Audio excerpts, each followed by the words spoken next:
ದುಷ್ಟ ಸಂಘ, ದುಶ್ಚಟ, ದುರ್ಗಣ, ದುರಾಭ್ಯಾಸದಿಂದ ನಮ್ಮನ್ನು ರಕ್ಷಿಸುವಂತೆ ಸದಾ ಎಚ್ಚರಿಕೆಯಲ್ಲಿರುವುದೇ ನಿಜವಾದ ಜಾಗರಣೆಯಾಗಿದೆ.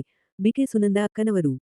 ಕುಕನೂರು ಪಟ್ಟಣದ ಪ್ರಜಾಪಿತ ಬ್ರಹ್ಮ ಕುಮಾರಿ ಈಶ್ವರೀಯ ವಿಶ್ವವಿದ್ಯಾಲಯ ಪ್ರಶಾಂತ ನಗರ ಸೇವಾ ಕೇಂದ್ರದಲ್ಲಿ ಮುಂಜಾನೆ 8 ಗಂಟೆಗೆ ಮಹಾಶಿವರಾತ್ರಿಯ ಅಂಗವಾಗಿ ಶಿವ ಜಯಂತಿಯ ಧ್ವಜಾರೋಹಣ ಕಾರ್ಯಕ್ರಮವನ್ನು ಬ್ರಹ್ಮಕುಮಾರಿ ರಾಜಯೋಗಿನಿ ಬಿಕೆ ಸುನಂದಕ್ಕನವರು ನೆರವೇರಿಸಿದರು. ಸದರಿ ಕಾರ್ಯಕ್ರಮದಲ್ಲಿ ಉಪಸ್ಥಿತರಿದ್ದ ಎಲ್ಲಾ ಸಹೋದರ ಸಹೋದರಿಯರಿಗೆ ಬ್ರಹ್ಮಕುಮಾರಿ ಅಕ್ಕನವರು ಪರಮಾತ್ಮನ ದಿವ್ಯ ಅವತರಣೆಯ ಸಂದೇಶವನ್ನು ಹಾಗೂ ಶಿವ ಜಯಂತಿಯ ಮಹತ್ವವನ್ನು ಮತ್ತು ಆಧ್ಯಾತ್ಮಿಕ ರಹಸ್ಯವನ್ನು ತಿಳಿಸಿ ಮಾತನಾಡಿ, ನಮ್ಮ ದೇಶದಲ್ಲಿ ಹಬ್ಬಗಳು, ದಿನಾಚರಣೆಗಳು, ಉತ್ಸವಗಳನ್ನು ಮಾಡುತ್ತಾ ಬಂದಿದ್ದು ಇವುಗಳಲ್ಲಿ ಪ್ರಮುಖವಾಗಿದ್ದು ಶಿವರಾತ್ರಿಯಾಗಿದೆ. ಮನುಷ್ಯನಲ್ಲಿ ತುಂಬಿರುವ ಅಜ್ಞಾನವೆಂಬ ರಾತ್ರಿಯನ್ನು ದೂರ ಮಾಡಿ ಜ್ಞಾನದ ಪ್ರಭೆಯನ್ನು ಹರಿಸಲು ಜ್ಯೋತಿ ಸ್ವರೂಪ ಶಿವ ಪರಮಾತ್ಮನು ಈ ಧರೆಗೆ ಬಂದಿರುವ ದಿನವೇ ಮಹಾಶಿವರಾತ್ರಿಯಾಗಿದೆ. ಶಿವನನ್ನು ಅರಿತು ನಿರಂತರ ಧ್ಯಾನಿಸುವುದೇ ಸತ್ಯ ಉಪವಾಸವಾಗಿದೆ.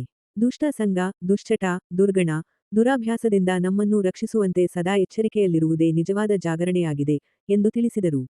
ಈ ಸಂದರ್ಭದಲ್ಲಿ ರೇಣುಕಾ ಅಕ್ಕನವರು, ಅನಸೂಯ ಅಕ್ಕನವರು, ಕವಿತಾ ಅಕ್ಕನವರು, ಶಾಂತಕ್ಕ ಕಾಳಮ್ಮ ಅಕ್ಕನವರು, ಶಕುಂತಲಕ್ಕ, ಶ್ರೀದೇವಿ ಅಕ್ಕ, ಪದ್ಮಕ್ಕ ಹಾಗೂ ವೀರಯ್ಯ, ಸೋಮಶೇಖರ, ಶರಣಪ್ಪ, ಶಿವಪ್ಪ, ಸುರೇಶ, ಚಂದ್ರಶೇಖರ ಇತರರು ಉಪಸ್ಥಿತರಿದ್ದರು.